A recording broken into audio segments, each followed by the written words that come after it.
Chairman. Let me explain, Warren, how Scog's interacted with the crime lab and with the city over the years, and because I have attended a number of meetings, probably for about the time you were born.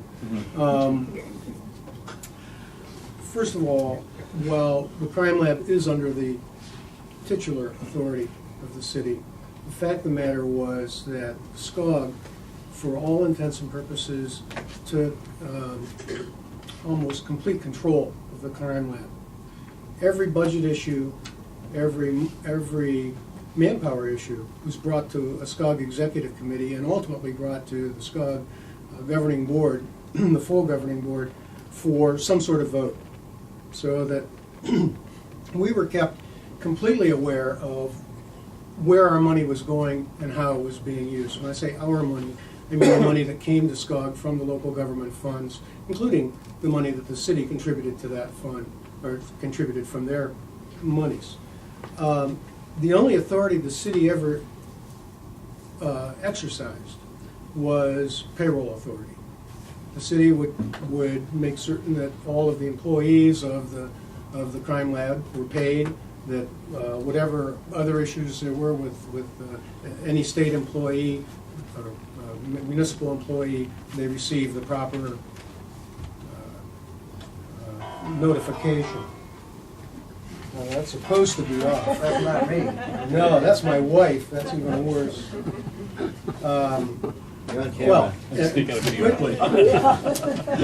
But, as an example, the grant that you're referring to, that Michelle just talked about, the director of the crime lab came to the Scog executive committee. Well, he came every month to the executive committee meetings, but at individual meetings, he came and discussed that particular grant. And it was, if I'm not mistaken, it was $100,000 a year. It was generally $100,000 a year, and he would discuss that when he brought it, when we initially applied for it, he said it is specifically in order to reduce the DNA backlog, and it's, if I'm not mistaken, it's a federal grant, not a state grant. And that he would explain how it was, or what it was for. He would request permission to apply for it, which of course we would give him, and he would apply for it. Or he would come and say, I've applied for that grant. Make sure it's okay with you guys. So that was pretty much how that would work. So I guess the point is that it's only recently, within the last 8 months, that, or year or so, and however long we've been in the crisis situation with the crime lab, that we had issues of governance. Now, of course, we're faced with issues of governance and issues of financial stability. They're two separate things. Scog has yet to decide how we think, as a group, how we think the governance issues should go. We're still talking about it. I think I'm accurate in saying that.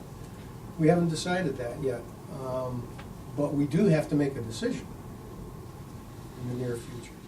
And the problems that we're seeing as a result of the change in the financial situation, I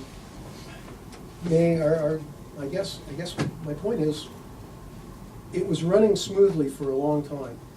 Always running smoothly. We never saw a problem with governance.